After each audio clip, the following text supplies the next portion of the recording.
और बड़ी खबरें बताएंगे दोस्तों। आखिरकार कैसे जो है यहाँ पर एक बार फिर से हमास ने इजराइल को दोस्तों चेताया। हमास ने इजराइल के कई टैंकों को लिया अपने निशाने पर। क्यों आखिरकार दोस्तों राम मंदिर पर असदुद्दीन ओवैसी ने बीजेपी की खड़ी कर दी खटिया।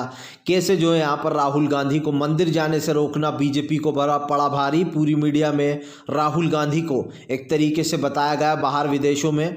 और क्यों आखिरकार दोस्तों ईवीएम पर लगातार चुनाव आयोग को चेता रहे हैं तमाम वकील। उनका कहना है नहीं होने देंगे चुनाव। तमाम मुद्दों पर होगी बात, लेकिन उससे पहले अगर आपने अब तक हमारे चैनल को सब्सक्राइब नहीं किया है तो जल्दी से कर लीजिए। पास में एक घंटी आएगी उसको भी दबाइए जहां पर हमारे हर वीडियो की अपडेट आपको मिल पाए। दरअसल दोस्तों आपको बता दें चले फ़िलहाल अब हूतीज़ ने कर दिया दोस्तों अमेरिका, यूएस और इजराइल के साथ खेल। आपको बता दें दरअसल हूतीज़ को इन लोगों ने आतंकवादी संगठन घोषित किया था। अब आपको बता दें चले यमन के पार्लियामेंट में अमेरिका, यूएस और जो है यहाँ पर इजराइल को आतंकवादी घोषित कर दिया गया है। क्योंकि आपको बता दें चले यमन ने सीधा चेतावनी दी है कि ये तीनों देश आतंकवादी हैं, क्योंकि एक तरीके से गजा में ये मासूम मुसलमानों को मरवा रहे हैं इजराइल के हाथों।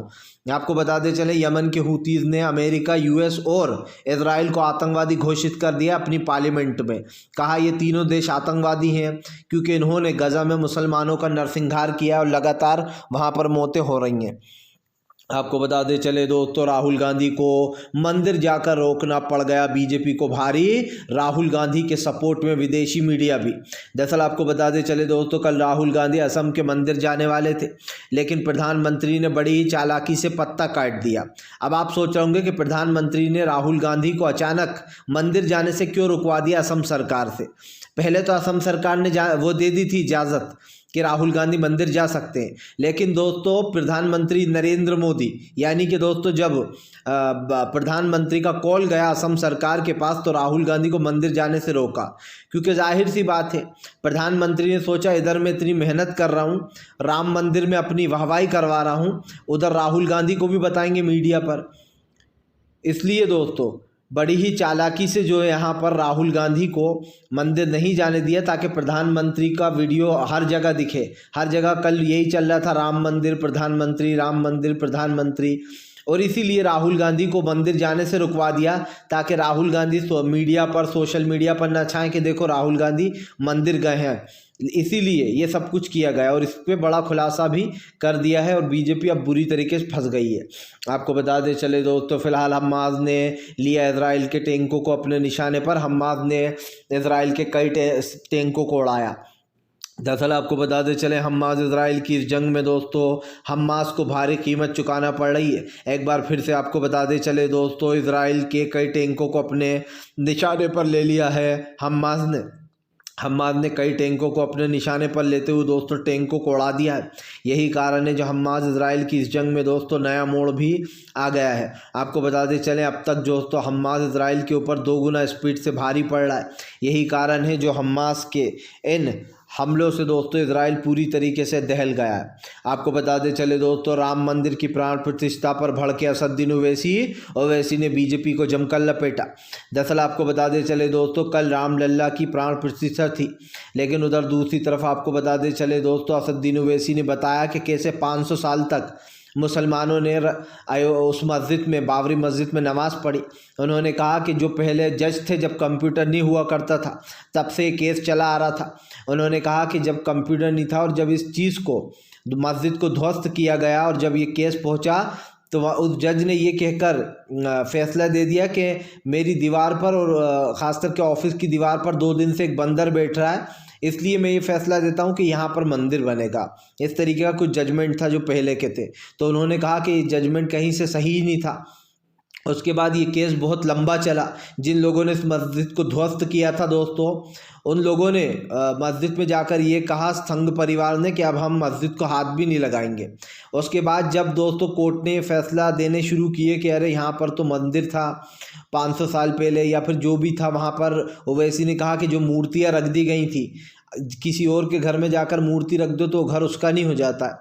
लेकिन दोस्तों सीधी सी बात ये है कि मस्जिद की जगह मंदिर बन गया, 500 साल तक वहाँ पर नमाज़ पढ़ी। ये कोई बड़ा मैटर नहीं है, ठीक है भाईचारा है, मस्जिद बन गई, मंदिर बन गया, बड़ी बात नहीं है। और 5 एकड़ ज़मीन के लिए वहाँ पर कोई नहीं गया था कि कोर्ट 5 एकड़ ज़मीन और कहीं दे देगा। मुसलमान दोस्तों चाहें तो कहीं पर भी ज़मीन ख़रीद सकते हैं, चंदा इतना कर लेते हैं कि कहीं पे भी ज़मीन ख़रीद के मस्जिद आराम से बनाई जा सकती है। मैटर वो नहीं था, मैटर ये था कि वहाँ पर हमेशा से मस्जिद थी। इस बात को ओवैसी कहना चाह रहे थे। ओवैसी ने कहा अब बात ये भी नहीं है, बात ये है कि मैंने आशंका जताई थी कि इस मामले को लेकर अब जो और दबे हुए मामले हैं उसमें शे मिलेगी इन सब लोगों को और उनको उठाया जाएगा, और वही हो रहा है। उन्होंने कहा सबसे पहले ज्ञान व्यापी पर सर्वे का आदेश दिया गया, अब शाही ईदगाह लटकी हुई है। यही नहीं, सुनहरी मस्जिद जो दिल्ली की बहुत पुरानी मस्जिद है उसको नगर निगम हटाने की बात कर रहा है कि यहाँ से हटाकर इसको शिफ्ट कर दें या फिर इसको तोड़ दें, तमाम तरीके की बातें हैं। और महाराष्ट्र की एक दरगाह है दोस्तों, हाजी मलंग दरगाह, उसको कहा जा रहा है कि मैं मंदिर में शिफ्ट कर दूंगा, महाराष्ट्र के एक नेता हैं। इस तरीके की बातें जो हो रही हैं तमाम धर्म स्थलों को लेकर, तो उन्होंने यही आशंका जताई कि मुसलमानों के जो धर्म स्थल है अब उन पर ख़तरे मंडरा रहे हैं। आपको बता दें चले दोस्तों, फ़िलहाल तमाम जो है यहाँ पर दोस्तों इजरायली सैनिकों को पड़ गया भारी। जी हाँ, आपको बताते चले हूतीज़ ने फिर से शिप को लिया अपने निशाने पर। दरअसल आपको बताते चले हूतीज़ ने शिपों को अपने निशाने पर ले लिया। अमेरिका के साथ साथ दोस्तों आपको बताते चले इजराइल की मुश्किलें बढ़ गई हैं, क्योंकि आपको बताते चले फ़िलहाल अब तक अमेरिका ने जो कहा हूतीज़ ने उसको नहीं माना। अमेरिका ने हमला कर कर भी देख लिया, तब भी हूतीज़ रुकने का नाम नहीं ले रहा है। अमेरिका की हूतीज़ से पंगा लेना दोस्तों बहुत भारी पड़ रहा है। सीधी सी बात यह है, हूतीज़ ने लाल सागर का पूरा बिजनेस ठप करा दिया है। जितने भी बिजनेस चल रहे हैं दोस्तों उनको हूतीज़ ने एक के बाद एक ठप कर दिया। यही कारण है जो हूतीज़ के दोस्तों इन कारनामों से पूरी तरीके से बिखर चुके हैं ये लोग। सबसे बड़ी बात क्या है, इस वक्त हूतीज़ दोस्तों अपना पूरा दम दिखा रहा है, और जाहिर सी बात है हूतीज़ के इन हमलों के बाद दोस्तों पूरी तरीके से बौखला गए हैं ये लोग। सबसे बड़ी बात ये है दोस्तों कि आज हमारे देश की राजनीति क्या है, विदेशों की। आप देख लीजिए वहाँ पर भी मुसलमानों का जो नरसंहार किया जा रहा है, इसको रोकने के बजाय अमेरिका ने जमकर साथ दिया है इजराइल का। इस बात को कोई झुटला नहीं सकता कि इजराइल के इस कारनामों की जो चर्चा है वो दूर तक है, और जाहिर सी बात है वो तो दिखाई भी दे रहा है। आपको बता दें चले दोस्तों, फ़िलहाल एक बार फिर से विदेशी मीडिया में राम मंदिर का मुद्दा छाया। तमाम विदेशी मीडिया ने मोदी सरकार को बताया हिंदुत्व का प्रोपेगेंडा फैलाने वाला। दरअसल आपको बता दें चले दोस्तों, सबसे पहले बात करते हैं पाकिस्तान की। पाकिस्तान की ने क्या छापा है दोस्तों। दरअसल आपको बता दें चले दोस्तों, फ़िलहाल पाकिस्तान समेत कई मुस्लिम देशों ने इस पर आपत्ति भी जताई है और कई लोगों ने मोदी सरकार के हिंदुत्व का खुलासा किया है। आपको बता दें चले फ़िलहाल यहाँ पर 500 साल जो पाकिस्तान है उसने लिखा कि इंडिया के मुसलमान निवासियों का कहना है कि उन्होंने हिंसा के डर से अपने बच्चों और महिलाओं को पड़ोसी शहरों में रिश्तेदारों के पास भेज दिया है।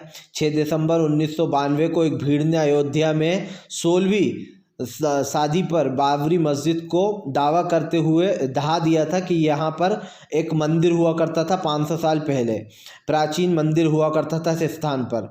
मस्जिद के हफ्ते को हिंदू समर्थकों द्वारा विजय दिवस के रूप में मनाया जाता है, जबकि मुसलमान के लिए यह एक आतंक का दिन था जिस दिन मस्जिद को ढहा दिया गया था। इसी के साथ साथ दोस्तों अल जज़ीरा जो सबसे बड़ा अखबार है उसने कहा है कि फ़िलहाल वहाँ पर टेम्पल को लेकर, जो टेम्पल है वहाँ पर टेम्पल बनाया गया, और ख़ास कर इस एक प्रोपेगेंडे के तहत मोदी सरकार ने इस हिंदुत्व को बढ़ावा देने के लिए ये किया जा रहा है। वहाँ के मुसलमान काफ़ी सहमे हुए हैं। इस तरीके की कई अखबारों में बातें लिखी गई हैं।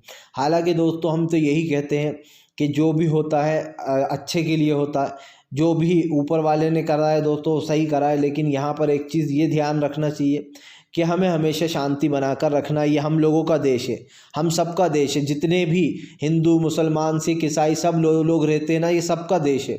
एक सेकुलर कंट्री में आता है इंडिया। यहाँ पर भाईचारा, प्यार, मोहब्बत बड़ी चीज़ है। और सबसे बड़ी बात यह है कि दोस्तों मंदिर और मस्जिद से कुछ नहीं होता।